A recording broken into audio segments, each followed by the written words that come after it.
खिलाफ कोई anti incumbency sentiment या कुछ ऐसे वेव कुछ लगा आपको?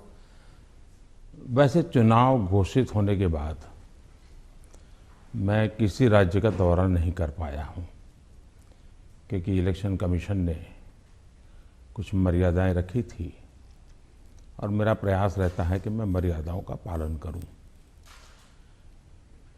लेकिन वर्चुअली मुझे बीच बीच में कार्यकर्ताओं से बातचीत करने का अवसर मिला है। चुनाव का समय हो या न हो, भारतीय जनता पार्टी संगठन में हो या सरकार में हो, हम हमेशा जनता जनार्दन की सेवा में लगे रहते हैं। और जब सरकार में होते हैं तो बहुत अधिक तीव्रता से, अधिक विस्तार से सबका साथ, सबका विकास, इस मूल मंत्र को लेकर के जी जान से जुटे रहते हैं। और मैं इस चुनाव में भी सभी राज्यों में देख रहा हूं कि भारतीय जनता पार्टी के प्रति लहर है। भारी बहुमत से भारतीय जनता पार्टी जीतेगी और भारतीय जनता पार्टी को सेवा करने का मौका इन सभी 5 राज्यों की जनता देगी। और ये भी सही है कि जिन राज्यों में हमें सेवा करने का मौका मिला है, उन्होंने हमें परखा है, हमारे काम को देखा है और उसका परिणाम होगा। पहले के जमाने में पॉलिटिकल फील्ड में एनालिसिस करते समय एक शब्द पॉपुलर हो चुका है, एंटी इनकम्बेंसी। मैं समझता हूं कि हमारे देश में वक्त बदला, लेकिन कभी कभी टर्मिनोलॉजी नहीं बदली। और ये कारण ये है कि पहले जो सरकारें चलती थी वो फाइलों पे हस्ताक्षर करना, मनमर्जी के लोगों की फाइल को प्रायोरिटी देना, योजनाएं चुनाव को केंद्र में रख के घोषित करना और कभी कभी जाकर के फीते काट के चले आना, शिलान्यास करके चले आना। डिलीवरी के तरफ कभी योगदान उनका ध्यान नहीं रहता था। उनको लगता था घोषणा हो गई, यानी विज्ञान भवन में दिया जलाया तो उनको लगता था काम हो गया। और जब लोगों को काम नजर नहीं आता है और घोषणाएं बार बार सुनने को मिलती हैं, तब एंटी इनकम्बेंसी का जन्म होता है। लेकिन जब काम करने का प्रयास दिखता है, दिन रात की मेहनत दिखती है, आसपास में कुछ न कुछ पॉजिटिव होता हुआ दिख रहा है, तो फिर एक विश्वास बनता है कि वहां हो रहा है तो कल मेरे यहां भी होगा। गरीब को घर उसको मिल गया तो कल मुझे भी गरीब हूं, मेरा घर इस बार लाइन नंबर नहीं लगा, लेकिन कल मुझे मिलेगा। ये विश्वास पैदा होता है। और इसके कारण भारतीय जनता पार्टी के कल्चर में जहां भी हमें स्थिरता के साथ काम करने का मौका मिला है, वहां एंटी इनकम्बेंसी नहीं, प्रो इनकम्बेंसी का माहौल होता है। और भारतीय जनता पार्टी हमेशा प्रो इनकम्बेंसी को लेकर के चुनाव में अधिक ताकत से उभर करके आती है। पर उत्तर प्रदेश में एक खासियत रही कि एक ही पार्टी को दोबारा चांस नहीं देते हैं, मौका नहीं मिलता है। लेकिन आपको लगता है कि इस बार जो है, क्योंकि 3 चुनावों में उन्होंने बीजेपी को वोट दिया है, 2014 में, 17 में, 20 में आपको वोट दिया, तो आपको क्या लगता है कि आपने ही बहुत अच्छे ढंग से इस बात को कह दिया है कि 2014 में हमें वोट मिला, फिर 2017 में मिला, 19 में, हाँ, फिर 2019 में मिला, यानी 3 बार मिला। मतलब जो पुरानी थियरी है, एक बार आओ एक बार जाओ वाला, उत्तर प्रदेश ने पहले ही नकार दिया है। जब पहले ही नकार दिया है तो अब क्यों आगे बढ़ाएगा? भारतीय जनता पार्टी ने अनुभव किया है कि हमें 14 में स्वीकार किया, फिर काम देखा 17 में स्वीकार किया, काम देखा 19 में स्वीकार किया, काम देखा 22 में स्वीकार करेंगे। जी। सभी तस्वीरों में जो पोस्टर्स छपती हैं उनमें मोदी जी की तस्वीर होती है और योगी जी की। जहां पर चीफ मिनिस्टर कैंडिडेट है वहां पर चीफ मिनिस्टर कैंडिडेट का होता है, नहीं तो मोदी जी की तस्वीर होती है हर जगह। तो अगर क्या हम ये मान के चल सकते हैं कि जो राज्य के चुनाव होते हैं एक किस्म से एक रेफरेंडम है सेंटर की पॉलिसीज को भी, सिर्फ स्टेट की नहीं, सिर्फ सेंटर की भी पॉलिसीज? आप देखिए, भारतीय जनता पार्टी एक कलेक्टिव लीडरशिप में विश्वास करती है, सामूहिकता में विश्वास करती है और हम स्तर पर सामूहिक रूप से काम करने के आदी हैं। वो तस्वीर प्रधानमंत्री की नहीं है, वो भारतीय जनता पार्टी के कार्यकर्ता की तस्वीर है जिसको नरेंद्र मोदी कहते हैं। और कार्यकर्ताओं के साथ मेरा खड़ा रहना मेरे लिए गर्व का विषय होता है। अगर मेरे साथी कार्यकर्ताओं के बीच में मेरी भी फोटो होती है तो मैं भी उन कार्यकर्ताओं जैसा लगता हूँ। मुझे लगता है हाँ, मैं भी इन्हीं के बराबर हूँ, मैं किसी से ऊपर नहीं हूँ, किसी से आगे नहीं हूँ। तो मेरे लिए तो उस फोटो का मतलब इतना ही होता है। और देश की जनता भी ऐसे, ये जो फैशन हो गई है कि हर चुनाव या ना फलाने का, हर चुनाव ढीकने का, मैं समझता हूँ ये चुनाव हमारे कार्य का है, हमारे आचार विचार का है, हमारी नीतियों का है और सबसे ज़्यादा हमारी नीयत का है। और मैं मानता हूँ देश उसको समर्थन कर रहा है। तो अगर पार्टी जीतती है इलेक्शन में तो बीजेपी कहती है ये मोदी की जीत है, तो अगर हारती है तो क्या आप इसको एक कभी कभी पर्सनल भी लेते हैं कि, और क्या मंथन चलता है पार्टी में आप बाकी लीडर्स के साथ बैठ के कि गलती कहाँ पे हुई और कहाँ पे हमको रोल बैक करना चाहिए या गलतियाँ सही करनी चाहिए? आपने बहुत सही सवाल पूछा है। भारतीय जनता पार्टी, हम चुनाव हार करके ही जीतने लगे हैं। हमने बहुत पराजय देखे हैं, जमानतें जब्त होती देखी है। मैं तो तब राजनीति में नहीं था, लेकिन एक बार मैंने देखा कि चुनाव में ये जनसंघ था उस समय, शायद दीपक निशान था उनका, और कहीं मिठाई बांट रहे थे। तो हमने सुना ये मिठाई क्यों बांट रहे, तो सब हार गए। तो बताया कि साहब हमारे 3 लोगों की जमानत बच गई है इसलिए हम मिठाई बांट रहे हैं। उस जमाने से हम लोग गुजरे हुए लोग हैं और इसलिए जय और पराजय दोनों हमने देखा है। हम जब विजयी होते हैं तो हमारी कोशिश ये है कि हम ज़्यादा से ज़्यादा जमीन से जुड़े, जमीन के साथ जितना गहरा नाता बनता जाए हम बनाएं। हम जब चुनाव जीतते हैं तो हम लोगों के दिल जीतने के काम में कभी कमी नहीं आने देते।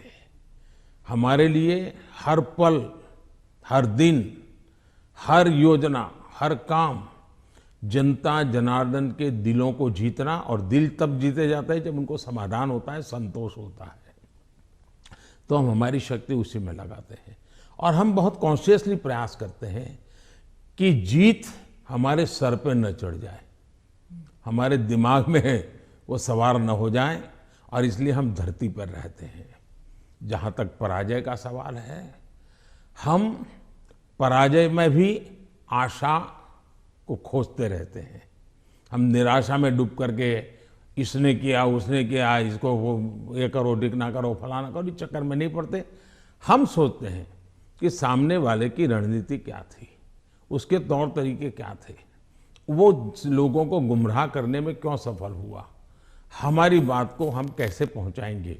हम औरों का भी अभ्यास करते हैं, हमारा भी अभ्यास करते हैं, हम स्थितियों का भी अभ्यास करते हैं, हम उस प्रकार के योजनाओं का भी अभ्यास करते हैं और फिर हम आगे की रणनीति बनाते हैं। हम हर चुनाव से सीखते हैं, चुनाव जय का हो या चुनाव पराजय का हो। हमारे लिए चुनाव एक प्रकार से ओपन यूनिवर्सिटी है जिसमें हम नए रिक्रूटमेंट के लिए अवसर भी मिलता है और अपने आप को तराशने का भी अवसर मिलता है। तो हम चुनाव को एक प्रकार से हमारा एजुकेशन का पीरियड मानते हैं। आप योजनाओं की बात कर रहे थे। अखिलेश जी कहते हैं कि उत्तर प्रदेश में कोई योजनाएं आपकी नहीं थी, माने बीजेपी की नहीं थी, वो उनकी अपनी योजनाएं हैं। आप अपना अपनी जामा पहनाते हैं और आप अपनी उपलब्धि बताते हैं उसे। मुझे बहुत आनंद होता है जब ये सुनता हूं तो। योगी जी की इतनी मेहनत और इतनी सफल योजना, उसको साकार करना और उसको कभी कोई एनकैश करने के लिए इधर उधर की बातें करता है, तो मैं उसमें से एक अर्थ ये निकालता हूं कि योगी जी की ये योजना इतनी अद्भुत है, असंभव को उन्होंने संभव करके दिया है, तभी जाकर के विरोधी भी उसको कैश करने के लिए मैदान में उतर पड़े हैं। वरना विरोधी विरोध करता, कैश करने के लिए मैदान में उतरा है, मतलब योजना अच्छी है, योजना सफल है और सफल तरीके से समय सीमा में उसको पूरा किया है। और एक प्रकार से मैं इसको योगी जी की क्रेडिट मानता हूं। दूसरा विषय है, हमारे देश में एक कल्चर चला कि राजनेता और सरकारों का काम क्या, हर चीज पे हाथ डाल देना, बोलते रहना, ये करेंगे वो करेंगे, ये करेंगे वो करेंगे, कभी इसके में। और कोई चीज दुनिया में उन्होंने छोड़ी नहीं है। कोई नेता मिल जाएगा, वो कहेगा हम चंद्र पर मानवी भेजने वाले हैं। कोई नेता मिल जाएगा, उसने कभी कहा होगा कि हम चंद्र पर व्यवस्थाएं खड़ी करने वाले हैं। और 100 साल के बाद भी, 50 साल बाद, 30 साल भी कोई कर देगा तो वो कहेंगे हाँ देखो हमने उस समय कहा था। तो ऐसे लोग तो बहुत मिल जाएंगे। आपने क्राइम फ्री उत्तर प्रदेश का जिक्र किया है अपने भाषणों में, पार्लियामेंट में भी आप कर रहे थे। आपने कहा कि समाजवादी पार्टी जो है वो दंगाइयों की पार्टी है। आपने और योगी जी ने कहा कि गुंडे हैं उस पार्टी में। तो क्या आप और समाजवादी पार्टी कहती है कि उनकी खामियां हैं और इसलिए वो हम पर एलिगेशंस करते हैं। क्या आप ये आप कैटेगोरिकली कह सकते हैं कि यूपी जो है वो क्राइम फ्री की तरफ बढ़ रही है और ये हो सकता है, संभव है? पहली बात है कि जब लोग उत्तर प्रदेश में सुरक्षा के विषय की चर्चा करते हैं तो वहाँ के सामान्य मानवी के मन में पिछली सरकारों में जो उन्होंने मुसीबतें झेली है, जिस प्रकार से गुंडा राज चलता था, जिस प्रकार से माफिया की इच्छा के अनुसार ही सरकार के बाबुओं को काम करने के लिए मजबूर होना पड़ता था, जिस प्रकार से इस प्रकार के दबंग लोगों को सरकार में एक प्रकार से प्रतिष्ठा थी, आश्रय था, ये सारी चीजें उत्तर प्रदेश ने बड़े निकट से देखा है। बहन बेटी घर के बाहर नहीं निकल पाती थी, ये उत्तर प्रदेश ने देखा है। आज उत्तर प्रदेश की बेटी कह रही है कि मैं शाम को अंधेरा होने के बाद भी अगर कहीं काम है तो जा सकती हूँ। ये जो विश्वास पैदा हुआ है वो मैं समझता हूँ सुरक्षा के लिए बहुत जरूरी है। और ये तब हुआ है, उत्तर प्रदेश में एक समय था गुंडे जो चाहे वो कर सकते थे। आज स्थिति ये है कि उनको हाथ जोड़ के कहना पड़ता है कि यहाँ बाहर मुझे रहना नहीं है, या तो मुझे जेल में ही रखो ताकि वहाँ थोड़ी बहुत तो मेरी जिंदगी बच जाएगी, क्योंकि मेरे पाप। और हर कोई सरेंडर कर रहा है। बहुत से लोग हो सकता है सही रास्ते पर भी आ जाएंगे, जब देखेंगे कि भाई अच्छे रास्ते से भी जीवन जिया जा सकता है तो हो सकता है अच्छे रास्ते पर आ जाएंगे। लेकिन योगी जी ने सुरक्षा को प्राथमिकता दी है, कोई कॉम्प्रोमाइज नहीं किया है। कुछ लोगों को उसके कारण तकलीफ हो रही क्योंकि उनका कारोबार वही था। आज खास करके माताओं बहनों को जो सुरक्षा मिली है ये बहुत ही महत्वपूर्ण है। अब आप देखिए इतना बड़ा कुंभ का मेला हुआ, यानी हमारे देश में हुए कुंभ के मेलों में सबसे बड़ा कुंभ का मेला योगी जी के कालखंड में हुआ। करोड़ों की तादाद में लोग आए, कोई कानून व्यवस्था की समस्या नहीं हुई, कहीं चोरी की भी खबरें नहीं आई, जेब कतरे की खबर नहीं आई। ये किसी भी समाज को संतोष देने वाला विषय है, ये गौरव करने वाला विषय है। और हिंदुस्तान में अगर सुरक्षा को प्राथमिकता दी जाए तो बुरा क्या है? नहीं, बुरा नहीं। जैसे सुरक्षा की बात चल रही है तो वो कहते हैं कि वहां पर एक जुडिशियल प्रोसेस नहीं है, ठोकों की राजनीति चलती है। अगर योगी सरकार ने डिसाइड कर लिया कि फलां जो है वो गुंडा है या उसका कारोबार जो है उसमें कोई डाउट है तो उसको जेल में डाल दो, मतलब एक जुडिशियल प्रोसेस नहीं है, वो कहते हैं। देखिए, हिंदुस्तान की जुडिशरी वाइब्रेंट है, हिंदुस्तान की जुडिशरी बहुत ही सक्रिय है और कभी कभी तो प्रोएक्टिव है। अगर ऐसा कुछ भी हुआ होता तो हिंदुस्तान की जुडिशरी ने जरूर कदम उठाए होते और पीआईएल करने वालों की कमी नहीं है हमारे देश में। ऐसी बहुत बड़ी जमात है जिनकी रोजी रोटी पीआईएल पर है, तो वो तो तुरंत पहुंच जाते हैं, लेकिन ऐसा कुछ नहीं हो रहा है।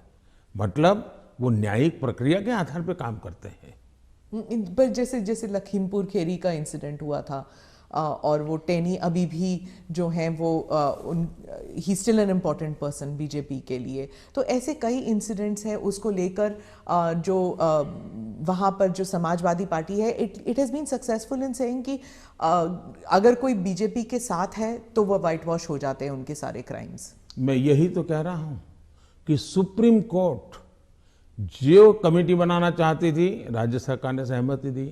सुप्रीम कोर्ट जिस जज के नेतृत्व में तपास करना चाहती थी, राज्य सरकार ने सहमति दी।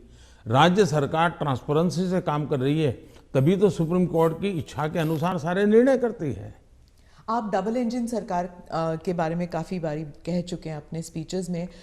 डबल इंजन सरकार से आप विश्वास जगाना चाहते हैं इलेक्टोरेट में कि विकास जल्दी हो जाएगा अगर दोनों तरफ, मतलब सेंटर में भी और स्टेट में भी बीजेपी की सरकार रहेगी।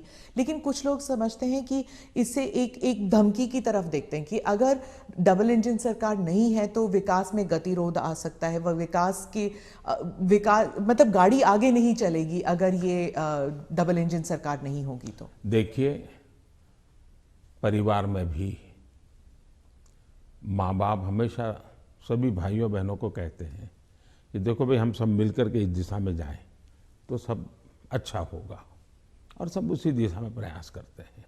कोई एक दूसरे के विपरीत नहीं करता है। इतना बड़ा देश है, अगर हम एक दूसरे से विपरीत करेंगे तो हमारे संसाधनों नष्ट हो जाएंगे, हमारे देश की भलाई करने की गति रुक जाएगी। और इसलिए देश के लिए बहुत आवश्यक है कि लोगों के कल्याण के काम हम मिल बैठ के करें और ज़्यादा तेजी से करें।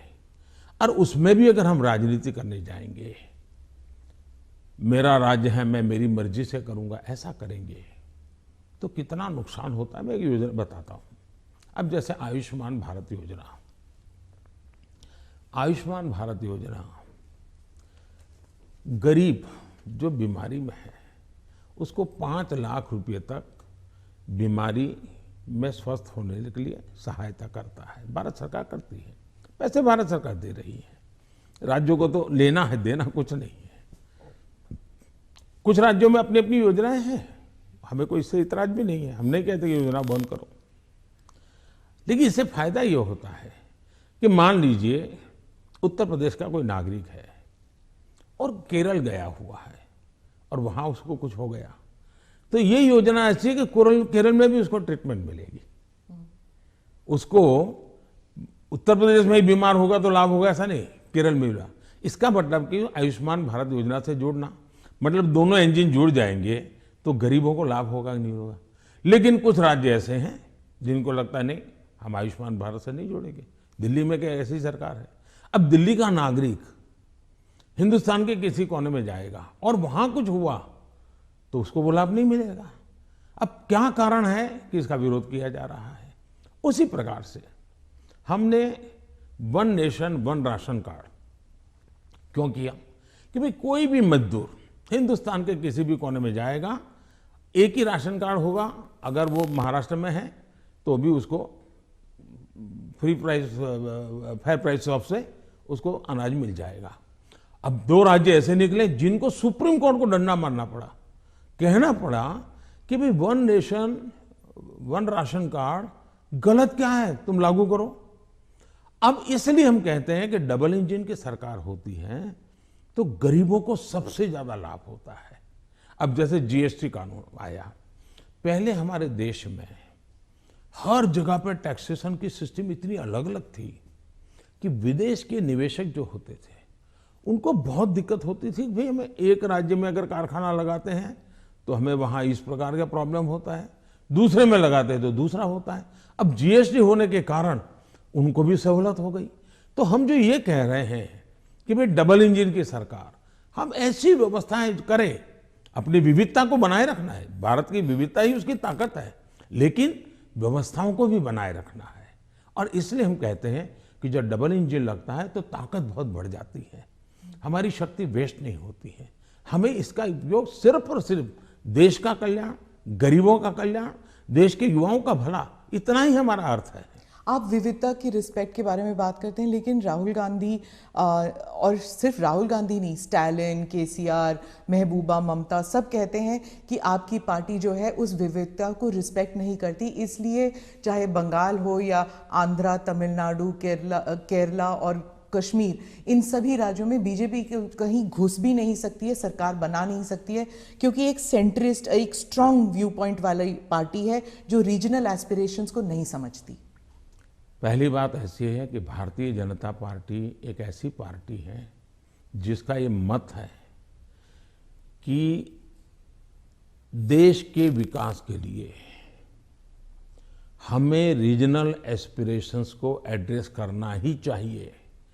और देश में मैं पहला मुख्यमंत्री हूं जो इतने लंबे समय तक राज्य का मुख्यमंत्री रह करके आया हूं, और इसलिए राज्य के एस्पिरेशंस क्या होते हैं, राज्य की आवश्यकताएं क्या होती हैं, इसका मुझे भली भांति समझ है।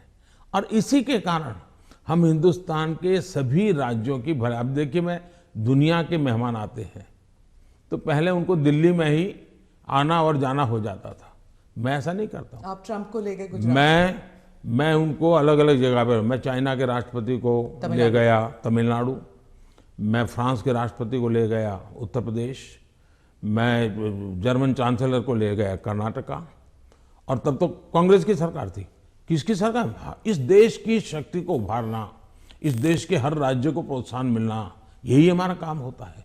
अब यूएन में जाकर मैं तमिल भाषा में कोट करता हूं तो दुनिया को गर्व होता है कि भारत के पास दुनिया की सबसे पुरानी भाषा है, पहले कोई बोलता ही नहीं था। और इसलिए तो मैं हर एक को साथ लेकर के चलने का प्रयास करता हूं, और मैं मानता हूं वही रास्ता है। हम विविधता में एकता के दर्शन करते हैं, लेकिन आज दुर्भाग्य से कुछ नेता अपने निजी स्वार्थ के लिए विविधता को एक दूसरे के साथ विरोध के लिए सीड्स के रूप में उपयोग कर रहे हैं। ये बहुत बड़ा दुर्भाग्य है। हमें विविधता में से एकता को पनपाना है। तो आप कह रहे हैं इससे अलगाववाद बढ़ेगा? पिछले 50 साल का अनुभव यही है, उन्होंने यही किया है, हर चीज पे देश को बांटो, राज करो, और उसी में से अलगाव पैदा होता है। लेकिन भारत का चरित्र ये नहीं है, भारत के नागरिकों का चरित्र ये नहीं है।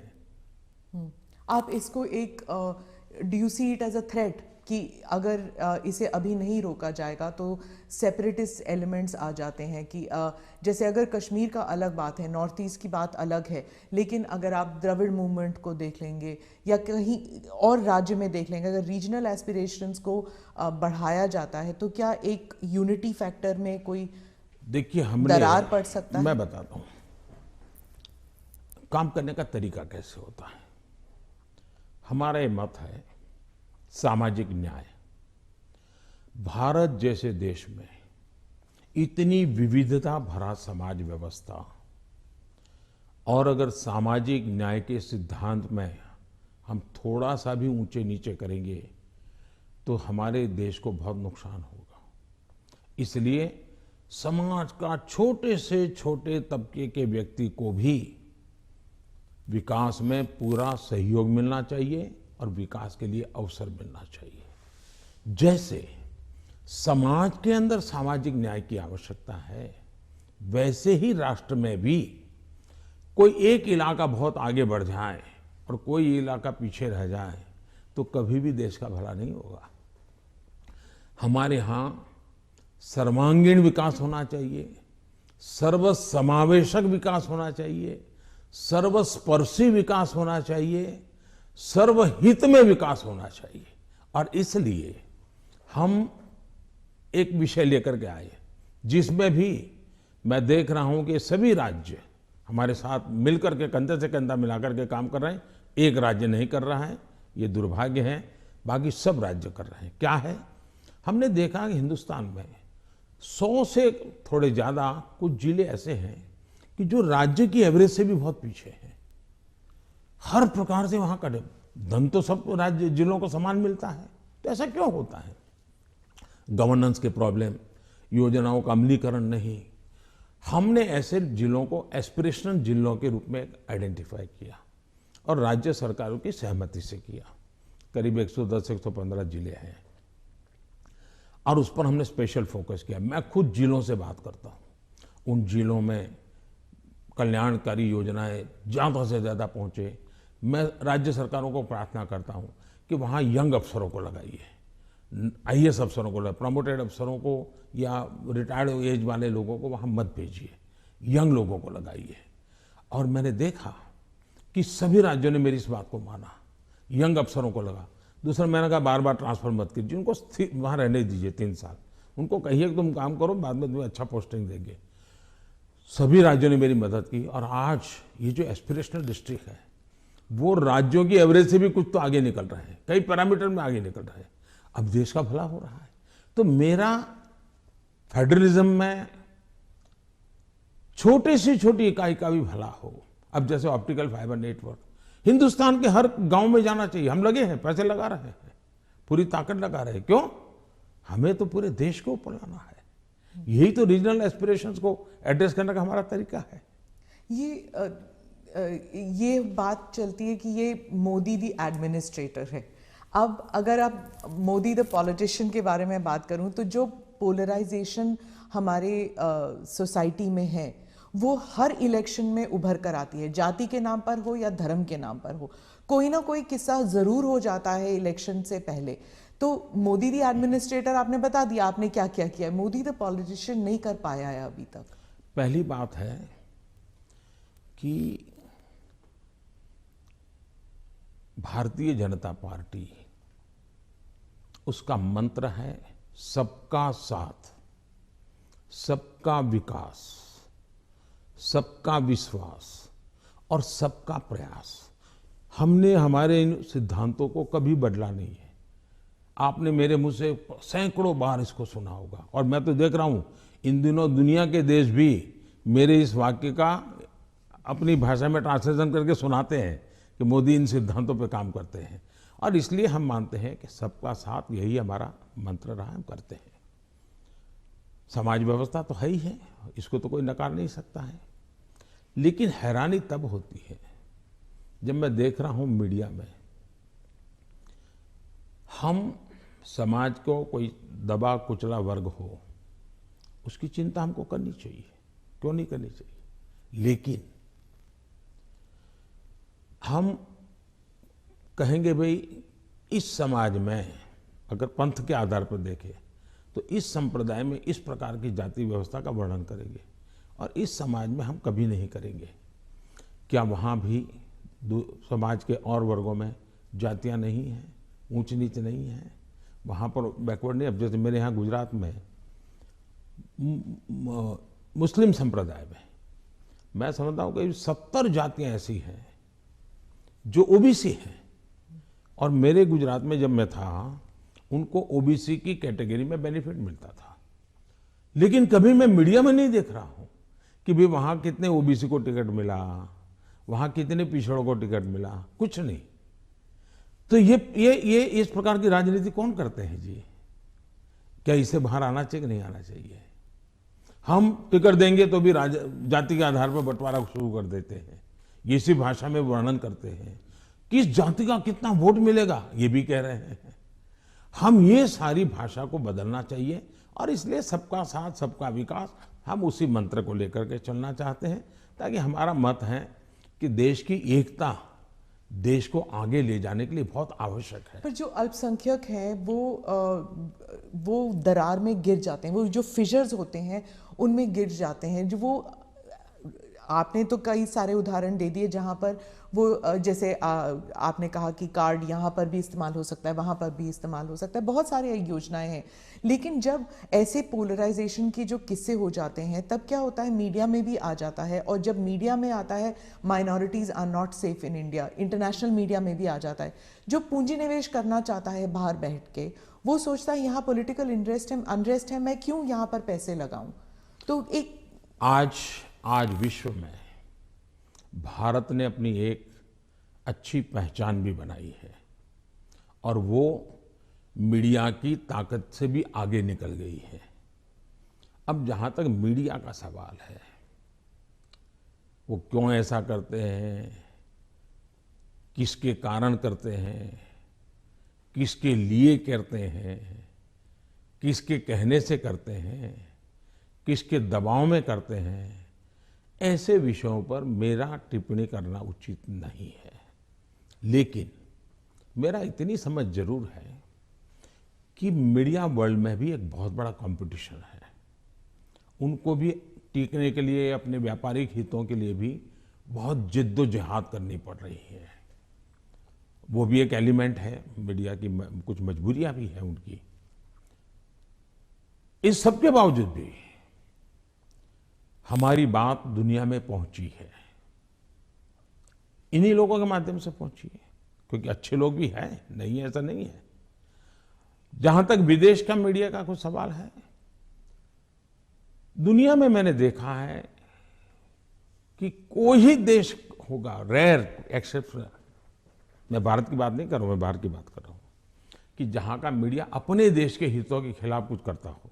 कभी नहीं करते।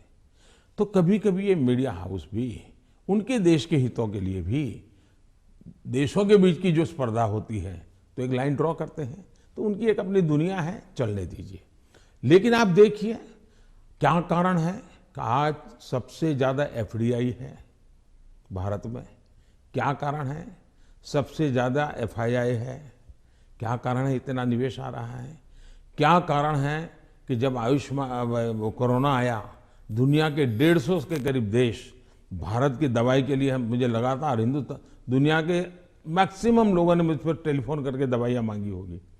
तो भारत की प्रतिष्ठा है तभी तो कर रहे हैं। और इसलिए ये जो हम 24 घंटे हेडलाइन के भरोसे राजनीति करते हैं, उनकी मजबूरियां होगी। मैं तो दुनिया के लोगों के सामने सत्य लेकर के जाता हूं, सच्चाई पहुंचा के रहता हूं और दुनिया को भारत की तरफ आकर्षित कर रहा हूं। और पीएलआई इसके अभी अभी हम लाए, कितना बड़ा रिस्पांस मिल रहा है जी, कितना समर्थन मिल रहा है। समाजवाद के बारे में आपने कहा कि जो समाजवादी पार्टी है ये फेक सोशलिस्ट हैं, नकली सोशलिस्ट हैं। तो समाजवादी है कौन फिर उत्तर प्रदेश में? क्योंकि अर्थशास्त्री कहते हैं कि बीजेपी जो है वो पहले इकोनॉमिक पॉलिसीज में राइटिस्ट थी, फिर वो सेंट्रिस्ट हो गई, अब वही समाजवाद बन गए हैं। पहली बात है, भारतीय जनता पार्टी जनसंघ के जमाने से हमारी आर्थिक सिद्धांतों की चर्चा आप सुनोगे तो यही रही है कि हम देश की जनता पे भरोसा करते हैं, देश की जनता के सामर्थ्य पर भरोसा करते हैं। सरकार की नीतियां उनको अवसर देने वाली होनी चाहिए और हम वो नीतियां बना रहे हैं कि उनको सबसे ज़्यादा अवसर मिले। वो दूसरी बात है, हमारा मत है, government has no business to do a business. अब ये कहाँ समाजवाद के साथ बैठता है? ये तो समाजवाद के खिलाफ है। सरकार का काम है गरीब के लिए भोजन की चिंता करो, सरकार का काम है गरीब के लिए घर बनाओ, सरकार का काम है गरीब के लिए शौचालय बनाओ, सरकार का काम है गरीब को पीने का शुद्ध पानी दो, सरकार का काम है गरीब अगर बीमार है तो उसको इलाज की व्यवस्था करो, सरकार का काम है गरीब गांव-गांव तक कुछ रास्ते बनाओ, लोगों को जाने आने की सुविधा करो। सरकार का काम है कि हमारा देश का एग्रीकल्चर ताकत जो है विश्व के बाजार में कैसे पहुंचे, इसके लिए कुछ व्यवस्था करो। छोटे किसान, उसको दरकिनार किया गया, उसकी चिंता करो। और मेरी प्राथमिकता यही है, मुझे लोगों को घर देना है, मुझे गरीबों को शौचालय देना है, मुझे गरीबों को धुएं से मुक्त करना है, मुझे गरीबों को घर में शुद्ध पीने का पानी पहुंचाना है, मुझे गरीब के बच्चों को पढ़ाना है। अगर कोई इसको समाजवाद कहता है तो मुझे ये समाजवाद मंजूर है, तो वोट क्योंकि होगी मैं समाज के लिए हूं।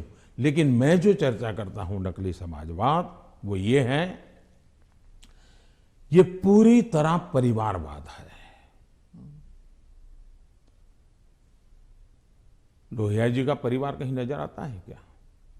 वो भी तो समाजवादी थे। जॉर्ज फर्नांडिस का परिवार नजर आता है क्या? वो भी समाजवाद थे। नीतीश बाबू हमारे साथ काम कर रहे हैं, वो भी तो समाजवादी हैं। परिवार कहीं नजर आता है क्या? ये समाजवादी लोग हैं। लेकिन ये लोग देखिए, पूरा परिवार। मुझे एक बार किसी ने चिट्ठी भेजी थी, मैं तो भूल गया आज। उन्होंने कहा कि इनके परिवार से, ये सपा जो है उत्तर प्रदेश का, 45 लोग ऐसे थे जो किसी न किसी पद पर थे। एक ही फैमिली के 45 लोग। और किसी और ने मुझे कहा कि उनके पूरे परिवार में 25 साल की उम्र के करीब करीब सभी व्यक्ति को चुनाव लड़ने का मौका दिया गया है। क्या ये परिवारवाद का लोकतंत्र के लिए खतरा है? इसलिए मैं कह रहा हूं। तो अखिलेश और जयंत दोनों कहते हैं कि परिवारवाद सिर्फ उनकी पार्टी में नहीं, आपकी पार्टी में भी है। राहुल गांधी भी कहते हैं कि परिवारवाद से जुड़े मतलब सेकंड जनरेशन लीडर्स तो आपकी पार्टी में भी हैं। बहुत बहुत फर्क है। ये फर्क, अच्छा सवाल पूछा आपने। मैं थोड़ा विस्तार से जवाब दूंगा, बुरा मत मानिए। लेकिन देश की जनता को मैं झूठ के सामने सत्य समझाना चाहता हूं। एक परिवार से अनेक लोग जनता के बीच में जाएं, एक परिवार से 2 लोग जाएं, 3 लोग जाएं और जनता उनको चुनाव करके भेजे, वो एक राजनीति का पहलू है। लेकिन दूसरा, एक परिवार के लोग ही उस पार्टी के अध्यक्ष बने, उस पार्टी के ट्रेजरर बने, उस पार्टी का पार्लियामेंट्री बोर्ड बने। पिताजी अगर नहीं कर सकते हैं तो बेटा अध्यक्ष बने, बेटा नहीं कर सकता है और बूढ़ा हो गया है तो उसका बेटा अध्यक्ष करे, पिता नहीं रहे तो पुत्र करे। ये जो विरासत और वारसा बारिश के रूप में चल रहा है, डायनेस्टी के रूप में चल रहा है, कोई डायनेमिक्स है ही नहीं, ओनली डायनेस्टी। ये जब बनता है, पार्टी परिवार की बन जाती है। और आप देखिए हिंदुस्तान की बर्बादी कहां से हो रही है। जम्मू कश्मीर से शुरू करिए, 2 पार्टियां मेन रही वहां, दोनों परिवार की पार्टियां हैं। अभी तक उसका कोई नया नेता देखा ही नहीं। आज देश में जो 18 से 40 साल की उम्र के लोग हैं, उन्होंने इन पार्टियों के जितने नेता देखे, एक ही परिवार के देखे हैं। दोनों पार्टी, पंजाब में देखिए परिवार वाली पार्टी, आप हरियाणा में देखिए परिवार की पार्टी, उत्तर प्रदेश देखिए परिवार की पार्टी, झारखंड देखिए परिवार की पार्टी, आप तमिलनाडु में जाइए परिवार की पार्टी। ये परिवार ही पार्टी चलाता है। परिवार जो चाहे उनका भला। ये लोकतंत्र के लिए बहुत से बड़ा खतरा है।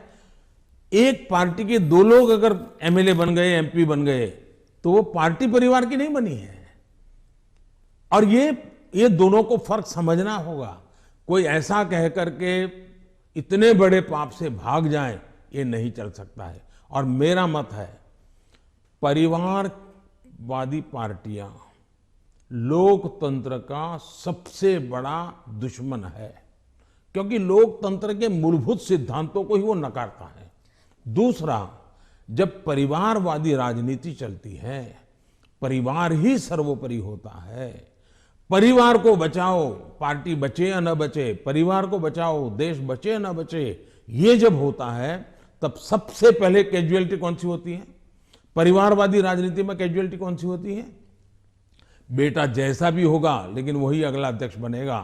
तब सबसे बड़ी कैजुअलिटी टैलेंट की होती है। और सार्वजनिक जीवन में जितनी ज्यादा अधिक टैलेंट आए बहुत जरूरी है। इसलिए राजनीतिक दलों का लोकतांत्रिकरण ये बहुत आवश्यक है। परिवारवादी पार्टियां नए अच्छे नौजवानों को राजनीति से आने से रोकते हैं। मान लीजिए कोई नौजवान है जिसको भारतीय जनता पार्टी में नहीं जाना है, लेकिन बाकी कहीं पर उसको जगह ही नहीं है, कहां जाएगा? क्योंकि बाकी में तो है भाई, उसके परिवार का मैं नहीं हूं, तो थोड़े दिन तो मेरा उपयोग होगा, बाद में मुझे फेंक देंगे। मैं उनके काम आऊंगा तब तो चलूंगा, लेकिन मैं राज्य की भलाई के लिए काम करूंगा तो मैं नहीं चलूंगा। सब नौजवान डर रहे हैं सार्वजनिक जीवन में आने से। भारतीय जनता पार्टी को आ रहे हैं तो लोगों को लगता है कि भारतीय जनता पार्टी क्यों बढ़ रही है, क्योंकि लोकतांत्रिक तरीके से चल रही है। तो आप जब परिवार के बारे में बात करते हैं, स्पेशली पॉलिटिकल पार्टीज के जो पॉलिटिकल फैमिलीज हैं, तो कांग्रेस कह रही है जान के आपने जवाहरलाल नेहरू के स्पीचेस के बारे में, दोनों सदनों में जो आपने स्पीच दिए, राज्यसभा में, लोकसभा में, वहाँ पर आपने नेहरू जी के स्पीचेस पर बहुत तवज्जो दी और यही दिखाने के लिए कि नेहरू जी ने भी ऐसे काम किए हैं जिसके लिए आप उन्हें क्रिटिसाइज कर रहे थे।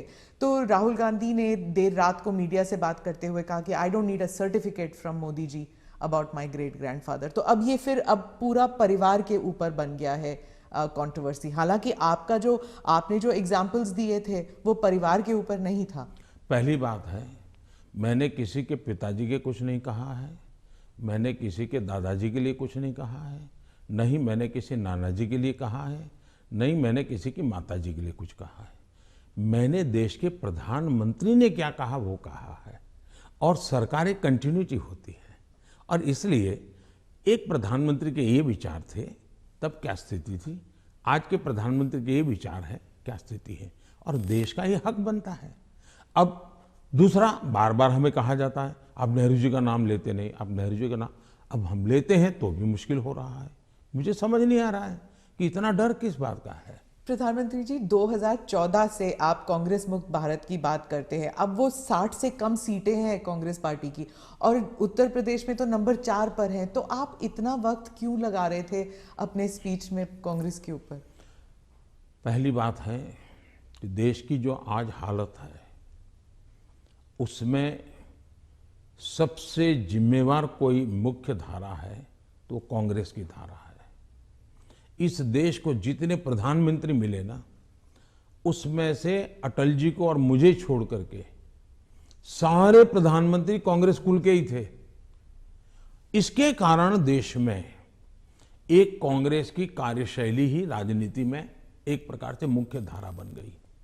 अब जब कांग्रेस की कार्यशैली, कांग्रेस की विचारधारा, कांग्रेस के पसंद नापसंद के आधार क्या है, संप्रदायवाद है, जातिवाद है, भाषावाद है, प्रांतवाद है, भाई भतीजावाद है, भ्रष्टाचार है, अगर यही इस राजनीति में मुख्य धारा में रहेगा तो देश का कितना बड़ा नुकसान होगा। और इसलिए मैं हमेशा कहता हूं कि हमें, और जब मैं कांग्रेस मुक्त भारत कहता हूं तब कांग्रेस की संख्या से मेरा लेना देना नहीं है। अब जैसे हम कम्युनिस्ट पार्टियों की आलोचना करते हैं, अब सत्ता में नहीं है, वो कहीं नजर नहीं आता, एक केरल में कोने में बैठे हैं, फिर भी वो विचारधारा खतरनाक है। उसी प्रकार से कांग्रेस ने जो राजनीति में की चरित्र की मुख्य धारा बनाई हुई है वो देश को तबाह कर रही है। अगर अच्छी कार्यशैली होती है, अच्छे तौर तरीके होते हैं तो देश आज से पहले बहुत आगे निकल चुका होता। बहुत रुका हुआ, ठहरा हुआ, जनता ने कुछ कर लिया तो कर लिया, ये हुआ है। उत्तर प्रदेश पे ही वापस आती हूँ। वहाँ पर जो ऑप्टिक्स की बात कर रही हूँ, जो पहले चरण में जो चुनाव होने वाले हैं, ऑप्टिक्स में ऐसे लग रहा है जैसे दो युवा नेता हैं, अखिलेश और जयंत, और दूसरी तरफ बहुत ही पावरफुल योगी जी और मोदी जी, जो सरकारी मशीनरी का दुरुपयोग कर रही है, कह रहे हैं, और उनके साथ है ईडी, उनके साथ है जुडिशरी, उनके साथ है मीडिया। तो एक अनइवन प्लेइंग ग्राउंड है। आप क्या कहेंगे इस बारे में? पहली बात है कि ये दो लड़कों वाला खेल तो हमने पहले भी देखा था, और इतना अहंकार था कि उन्होंने गुजरात के दो गधे ये शब्द प्रयोग किया था, और उत्तर प्रदेश की जनता ने उनको हिसाब दिखा दिया। और एक बार तो दो लड़के भी थे और एक बुआ जी भी उनके साथ थी, फिर भी उनके हाल नहीं बना, क्योंकि उत्तर प्रदेश इस प्रकार के जोड़ से अगर किसी को 25 साल पर मताधिकार मिलता है, मान लो 25 साल पर चुनाव लड़ने का हक मिलता है, मान लीजिए, मताधिकार तो 18 साल में मिल जाता है, लेकिन 25 साल पर उसको चुनाव। लेकिन कोई पिताजी ऐसा कहे कि देखो मेरा ये बेटा है वो 10 साल का है, ये बेटा है 15 साल का, दोनों 25 के हो गए, उनको चुनाव लड़ने दो, तो कोई लड़ने देगा क्या? तो इस प्रकार की मेलजोल से चलता है क्या? नहीं, पर जो उनका आरोप है कि लेवल प्लेइंग फील्ड नहीं है क्योंकि बीजेपी सरकारी मशीनरी और इदारों का इस्तेमाल करती है, ईडी का, और टैक्स रेड्स होते हैं कैंडिडेट्स पर, उनके रिश्तेदारों पर, आप क्या कहेंगे? हिंदुस्तान में भ्रष्टाचार ये दिमक की तरह देश को परेशान कर रहा है कि नहीं कर रहा है? ऐसे लोगों के खिलाफ हर जनता ने हर बार आवाज उठाई कि नहीं उठाई है? अगर मैं कुछ न करूं तो जनता मुझे माफ करेगी क्या? जहां से भी सरकार को जानकारी मिलेगी, सरकार ने कदम उठाना चाहिए कि नहीं उठाना चाहिए? और कदम उठाने के बाद अगर देश के खजाने में अरबों खरबों रुपये आ रहे हैं तो मेरी तारीफ होनी चाहिए। अच्छा, चुनाव के समय हिंदुस्तान में हर बार चुनाव चलता रहता है भाई, तो सरकार काम करना बंद कर दे क्या? चुनाव आप एक बार तय कर लीजिए भाई, 5 साल में एक बार ही चुनाव होगा, सब मिलकर के चुनाव लड़ेंगे, सभी राज्यों के साथ होंगे, केंद्र का साथ में होगा, सारा खर्चा भी बच जाएगा, तो फिर कभी ईडी भी नहीं दिखाई देगा, सीबीआई भी नहीं दिखाई देगा। अब क्या करे? वो तो सरकारी दफ्तर है, वो अपने अपने तरीके से काम करते हैं, वो स्वतंत्र तरीके से काम करते हैं, चुनाव बीच में आ जाता है, करेंगे क्या? वो तो अपने टाइम टेबल से चलते रहते हैं, जहां से उनको जानकारी मिलती है करते हैं, सरकार का उसमें कोई रोल भी नहीं होता है। ये पहला चुनाव है किसान कानून वापस लेने के बाद चुनाव। जब आपने देश के नाम संदेश किया तो उस टाइम आपने कहा कि ये चुनाव से संबंधित डिसीजन नहीं था, आपने पूरे उस प्रक्रिया के बारे में बताया, लेकिन आपके समर्थक भी कह रहे थे that there was so much of personal capital. प्रधानमंत्री जी शायद कन्विंस नहीं कर पाए किसानों को कि ये देश हित में है, किसानों के हित में है, और उसकी वजह से आपके समर्थन भी जो हैं वो डिसअपॉइंट हो गए थे। तो क्या आप इसको एक व्यक्तिगत रूप में आप इसको एक हार मानते हैं? देखिए, मैं किसानों के दिल जीतने के लिए निकला हुआ इंसान हूं। मैं छोटे किसानों का दर्द समझता हूं और मैंने हमेशा उनके दिल जीतने का प्रयास किया है, और हिंदुस्तान भर के किसानों का मैंने दिल जीता भी है, मेरा साथ दिया है, समर्थन किया है। लेकिन मैंने कहा था, उस दिन भी कहा था टीवी में, कि मैंने किसानों की भलाई के लिए कदम उठाए, लेकिन आज देश के हित में मैं वापस कर रहा हूं। मैं समझता हूं इसको अधिक विस्तार मुझे करने की जरूरत नहीं है। बाद के घटनाक्रमों से पता चलेगा कि क्यों जरूरत पड़ी थी। तो क्या आप एक डायलॉग करने के लिए फिर से तैयार हैं, किसानों को कन्विंस करने के लिए? इस देश के लोकतंत्र का ये सबसे पहला कर्तव्य बनता है, लोकतंत्र में जनप्रतिनिधि का और सरकार का, कि जनता के साथ संवाद करते ही रहना चाहिए, और हम लगातार करते हैं। हम कभी भी संवाद टूटना जिसके पक्ष में है ही नहीं। हर किसी को, मुझे भी सुनना चाहिए, मेरी सरकार को भी सुनना चाहिए, और बातचीत करना ही चाहिए। बातचीत हमेशा होनी चाहिए, और इश्यू पर चर्चा ना हो ऐसा नहीं है। जैसे हम बजट के पहले बजट कैसा बने हद से के पूछते, किसानों से भी पूछते हैं कि बजट कैसा बनना चाहिए, उनके विचार लेते हैं। ये हम तो मानते हैं कि सब कुछ ज्ञान बाबुओं के पास है और नेताओं के पास है, ऐसा हम नहीं मानते। हमारे देश के पास, हर नागरिक के पास अनुभव है, हर नागरिक के पास ज्ञान का भंडार है। हम तो सबसे संवाद करना चाहते हैं, सबसे सीखना चाहते हैं, सबके सुझावों के आधार पर हम चलना चाहते हैं। कोविड के टाइम, फर्स्ट वेव और सेकेंड वेव, उसके बारे में आपने अपने स्पीच में भी जिक्र किया कि उसे आपने कहा कि जो कोविड के अगेंस्ट जो हमारी लड़ाई थी वो वी वर विक्टोरियस, मतलब भारत जो है वो विक्टोरियस उभर के आया। लेकिन आपने ये भी कहा कि महाराष्ट्र की सरकार और दिल्ली की सरकार जो है वो नकारात्मक कार्य कर रही थी, लेकिन अरविंद केजरीवाल, राहुल गांधी और शिवसेना ने, तीनों ने कहा कि नहीं, ये गलत है। कोविड की लड़ाई में जो नाकामयाबी सरकार की थी, सेंट्रल गवर्नमेंट की थी, वो हम पे लादा जा रहा है। मैंने ये कहा कि कांग्रेस पार्टी जब लॉकडाउन हुआ, WHO समेत सब लोग कहते थे कि जो जहां है वहां रहे, वो एक जगह से दूसरी जगह पे न जाए, वरना कोरोना के वो शिकार हो जाएगा, उसका जीवन को तकलीफ हो जाएगी। और उस समय कोरोना किस चाल से चलता है, उसका रूप रंग क्या है, कोई पता ही नहीं था दुनिया को। लॉकडाउन, अफरा तफरी में लॉकडाउन राज्यों ने शुरू कर दिए थे, राज्यों ने लगातार अपनी तरफ, और एक राज्य लॉकडाउन कर रहा है तो दूसरे, तो इसलिए नेशन वाइड कुछ करने की आवश्यकता बन गई थी। ये लोग भूल जाते हैं, लॉकडाउन पहले से ही राज्यों ने शुरू कर दिए थे। भारत सरकार ने तो बाद में लॉकडाउन का निर्णय करना पड़ा सबको एक साथ, उसकी स्थिति सुधारने के लिए। दूसरी बात है, मैंने कहा कांग्रेस पार्टी ने फ्री टिकट दे करके लोगों को प्रोत्साहित किया कि आप जाइए। वो टिकट तो दिया उन्हें 500,000 लोगों को, लेकिन हवा बना दी कि जाओ। अब उस समय ये न करते तो हमारे देश के श्रमिकों को दो चार, क्योंकि भय का वातावरण तो था ही था, 2-4 दिन में चीजें संभल जाती उनको पर, तो बाद में व्यवस्थाएं खड़ी हो जाती। लेकिन उल्टा किया और पूरी ताकत श्रमिकों के लिए लगानी पड़ी। तब जाकर के योगी जी को हजारों बस भेजनी पड़ी यहाँ पर।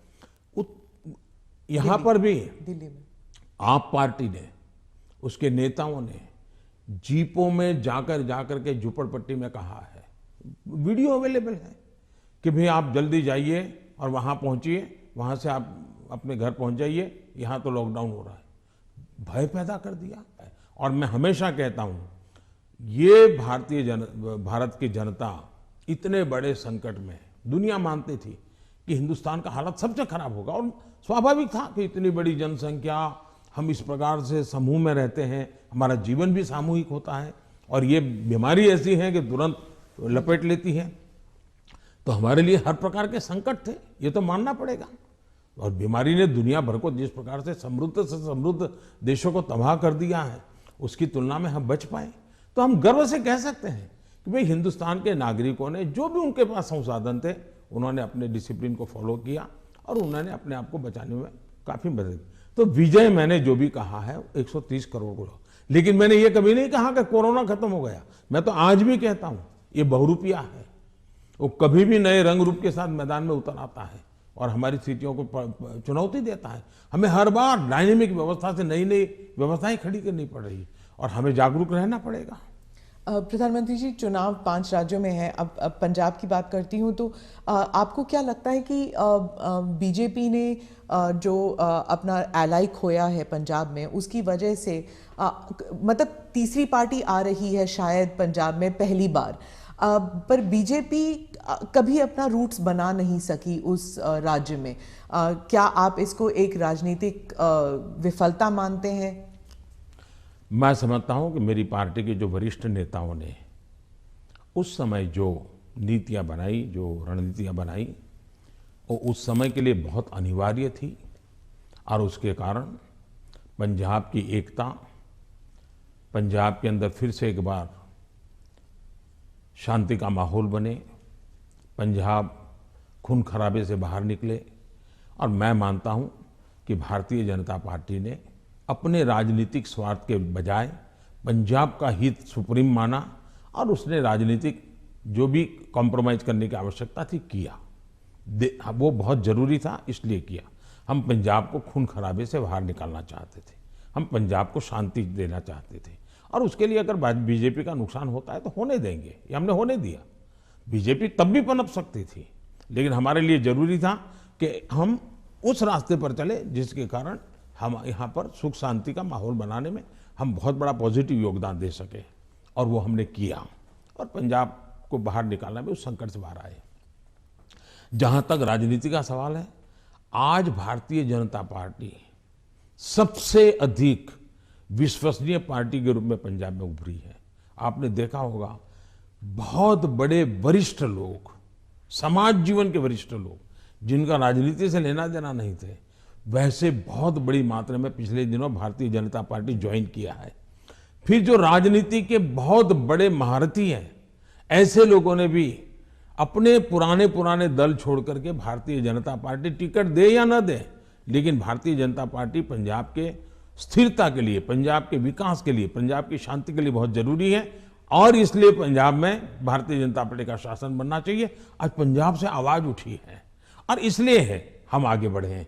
आज दो दल भारतीय जनता पार्टी के साथ जुड़ गए हैं। कैप्टन साहब और ढींडसा साहब बहुत पुराने लोग हैं जो राजनीति के वहाँ महारथी रहे, 3-3 दशक तक जिन्होंने वहाँ की राजनीति को दिशा दी है। ये लोग आज भारतीय जनता पार्टी को पसंद कर रहे हैं और इसलिए मैं मानता हूँ कि भारतीय जनता पार्टी पहले की तुलना में बहुत ही यशस्वी होगी।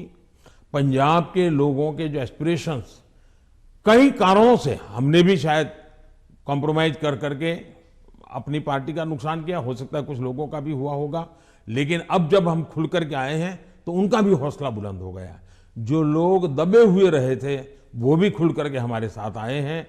हमने किसान को डायरेक्ट बेनिफिट के लिए हम अड़े रहे, हमने कैप्टन साहब को समझाया, कैप्टन साहब हमारे साथ थे उस समय, वो मुख्यमंत्री थे, सहमत हुए और किसान को डायरेक्ट बेनिफिट ट्रांसफर हमने किया पंजाब में उसकी खेत की। तो मैं 1000 से ज्यादा वीडियो निकली है, 1000 से ज्यादा सोशल मीडिया में, एक मिनट की वीडियो में देख रहा था, मैंने भी कभी 10-12 तो देखी होगी। किसान कह रहा है कि मेरा खेत तो उतना ही है, मेरी फसल वही है जो मेरे 20-25-30 साल से हम कर रहे हैं, पैदावार भी उतनी है, लेकिन मेरे घर में इतने रुपये पहले कभी नहीं आए जितने मोदी जी की सरकार ने डायरेक्ट बेनिफिट ट्रांसफर का निर्णय किया और किसान को जो माल है उसका पैसा सीधा बैंक में खाते में उसके जाएगा। तो सारे बिचौलिए गए, कट जो होता था वो गया और मुझे मेरा पूरा पैसा मिला। ये छोटा किसान आज भारतीय जनता पार्टी का जय जयकार कर रहा है। जी, आप जब गए थे पंजाब तो आपका काफिला ब्रिज पे अटक गया था और आपने किसी ऑफिशियल को कहा कि आपने चीफ मिनिस्टर को कही है मैं जिंदा वापस जा रहा हूँ। बहुत सारी इन्वेस्टिगेशन भी चल रही है सिक्योरिटी को लेकर, लेकिन उस वक्त आपको कैसे महसूस हुआ था, क्योंकि आप पंजाब से पता नहीं कब से जुड़े हुए हैं? मैं इस पूरे नॉर्थ से पार्ट से मेरा बहुत निकट नाता रहा है। मैं पंजाब में बहुत रहा हूँ, मैं पंजाब की मेरा बड़ा नाता रहा है। मैं मेरी पार्टी का काम वहाँ करता था। मैं पंजाब के लोगों की जो वीरता है ना मैंने देखी है, पंजाब के लोगों के दिल को मैं जानता हूँ। मैं आपको एक उदाहरण बताता हूँ। मैं अपनी पार्टी का काम करता था, उस समय तो ये आतंकवाद बड़ी एकदम हालत बड़ी ख़राब थी, शाम के बाद कोई निकल नहीं पाता था और मैं शायद मोगा में था या तरन तारण में था, मुझे याद नहीं है आज, और मुझे अगले स्टेशन पे जाना था, लेकिन कार्यक्रम के कारण देर हो गई। मैं और मेरे ड्राइवर दो ही थे, हम निकले और दुर्भाग्य से हमारी गाड़ी खराब हो गई रास्ते में। तो हम कोशिश कर रहे थे लेकिन गाड़ी चल नहीं रही थी। तो उस समय एक पुरानी एम्बेसडर मेरे पास थी, धक्के भी लगाए, कोशिश की, तो खेत में 2-3 लोग थे, सरदार थे, वो दौड़ते हुए आए, उन्होंने भी धक्के लगाने में मदद की, लेकिन गाड़ी नहीं चली। फिर हमने कहा भाई नज़दीक से हमें कोई मैकेनिक मिलेगा कि नहीं मिलेगा? तो साहब यहाँ तो अभी तो कोई मिलेगा नहीं, बहुत दूर दूर है। फिर उन्होंने मुझे कहा कि देखो भाई तुम्हें बुरा ना लगे तो एक बात करो। मैंने कहा क्या? बोले तुम गाड़ी यहाँ छोड़ दो, तुम और तुम्हारा ड्राइवर खेत में हमारे साथ चलो, हमारी वहाँ झोपड़ी है, वहीं खाना खा लो और रात को रुक जाओ। सरदार परिवार जिस प्रकार से उन्होंने मुझे संभाला, उन्होंने कहा भाई कुछ भी हो तुम सुबह जाना, अब यहीं रुक जाओ। बाद में उनको पता चला मैं तो भाजपा का कार्यकर्ता हूँ। वो कहा ठीक है भाई तुम भाजपा के हो, कुछ भी हो, तुम आज रात मेरे यहाँ रुको। मैं हैरान हूँ जी, खेत में उन्होंने अपनी जो छोटी सी जगह होती है उसमें रखा, मेरा खान पान की व्यवस्था की और सुबह उनका बेटा जाकर के एक मैकेनिक को ले आया, गाड़ी ठीक की और मैंने पंजाब का ये दिल देखा है जी। इन सरदारों के भावों को जानता हूँ मैं इतने। और मेरे तो गुजरात में, मेरे कच्छ में अंदर इतने मेरे परिवार हैं सरदार। मैंने जब लखपत में गुरुद्वारा का भूकंप में नुकसान हुआ था, मैं वहाँ गया देखने के लिए, मुझे बड़ा दर्द हुआ। तो मैं ऐसे ऐसे कारीगरों को लाया राजस्थान वगैरह बाहर से कि वैसा ही मुझे गुरुद्वारा बना के दो जो गुरु नानक देव जी के जहाँ चरण पड़े थे, बनाया दोबारा। आज कच्छ के अंदर जो हमारे सरदार परिवार है, बहुत बड़ी मात्रा में है, खेती करते हैं। जब वो इसका बात का वर्णन, उनकी आंखों में से आंसू आ जाता है जी। और मैं अभी कुछ दिन पहले भी एक वर्चुअल मीटिंग में मैंने उस गुरुद्वारा में सबसे बात की, मेरा इतना लगाव रहा है जी। आपने देखा होगा, एक किताब है पढ़ने जैसी है सरकार की, शायद अंग्रेजों के जमाने में जी भी सिख कौम के लिए नहीं हुआ है। अंग्रेजों के जमाने में, कांग्रेस के जमाने में तो हुआ ही नहीं है। ऐसे अनेक काम मैंने देश के कल्याण के लिए, हमारे सिख भाइयों की वीरता का सम्मान करने के लिए किए हैं। और मुझे गर्व है, चुनाव की जगह पर है, लेकिन मैं मानता हूं ये मेरे देश के वीर जवान है, मेरे देश के सच्चे किसान हैं, उनके कल्याण के लिए मैं जितना कर सकूंगा मैं करता रहूंगा। तो क्या उस दिन आपको ऐसे लगा कि ये राजनीतिक आंदोलन था, इसलिए ऐसे हुआ? ऐसा है कि इस विषय में मैंने पूरी तरह मौन रखा हुआ है, क्योंकि सुप्रीम कोर्ट स्वयं इसको गंभीरतापूर्वक इस बात को देख रही है। मेरा कोई भी वाक्य पूरी जो चल रहा है उस पर प्रभाव पैदा करे, यह उचित नहीं है। जो भी है सुप्रीम कोर्ट के द्वारा जांच कमेटी निकालेगी, जो सत्य होगा देश के सामने आएगा, और हमें तब तक इंतजार करना चाहिए। जी, आपने दोनों स्पीच में, राज्यसभा में भी और लोकसभा में भी, आपने कई बार कांग्रेस पर हमला किया, और कांग्रेस पार्टी कहती है कि आपने राहुल गांधी के जो एलिगेशंस थे, चाहे बेरोजगारी पर हो या भारत चाइना पर हो, आपने उसका जवाब नहीं दिया, उल्टा उन पर वार किया। तो पहली बात यह है कि हमला करने वाली भाषा न मैं जानता हूं, न मेरी वो प्रकृति है।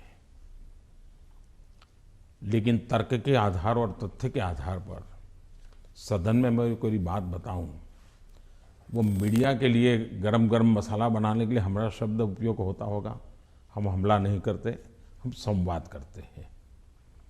वाद विवाद भी होता है, टोका टाकी भी होती है, और वो मुझसे मैं बहुत हंसते हुए इसको स्वीकार करता हूँ। मैं इसके कारण मुझे कोई नाराजगी नहीं होती। और मैंने हर विषय के तथ्य दिए हैं, हर विषय को तथ्यों के आधार पर बात की है। कुछ विषयों पर सदन में हमारे विदेश मंत्रालय ने विस्तार से कहा है, कुछ विषयों पर हमारे रक्षा मंत्रालय ने विस्तार से कहा हुआ है, और कुछ विषयों पर जरूरी जहां था वहां मैंने भी कहा है। और इसलिए इस प्रकार से जो सुनते ही नहीं है, जो सदन में बैठते ही नहीं है, अब उनकी कमेंट पर मैं जवाब क्या दूंगा। आपने कहा कि आपने मन बना लिया है, 100 साल आप पावर में नहीं आना चाहते, तो मैंने भी मन बना लिया। आपने क्या मन बनाया? हमने मन बना लिया है कि अब राष्ट्र को हम उस बुराइयों की तरफ जाने नहीं देंगे। हम देश में जनहित के लिए जीने वाले, जनहित के लिए जूझने वाले, जनता जनार्दन के सपनों को पूरा करने वाली व्यवस्थाओं को ही बनाएंगे, उसी को बढ़ाएंगे, उसी को चलाएंगे, जरूरत पड़ेगी तो उसको साथ देंगे। यही हमारा रहेगा रास्ता। हम जो देश को तबाही के रास्ते पर ले जाने वाले जितने तरीके हैं वो नहीं आने देंगे। ANI के साथ बात करने के लिए धन्यवाद। बहुत बहुत धन्यवाद। नमस्कार। आप देख रहे थे प्रधानमंत्री के ANI के साथ साक्षात्कार का प्रसारण, जिसमें प्रधानमंत्री ने तमाम विषयों पर बात की, तमाम सवालों के जवाब दिए। प्रधानमंत्री ने कहा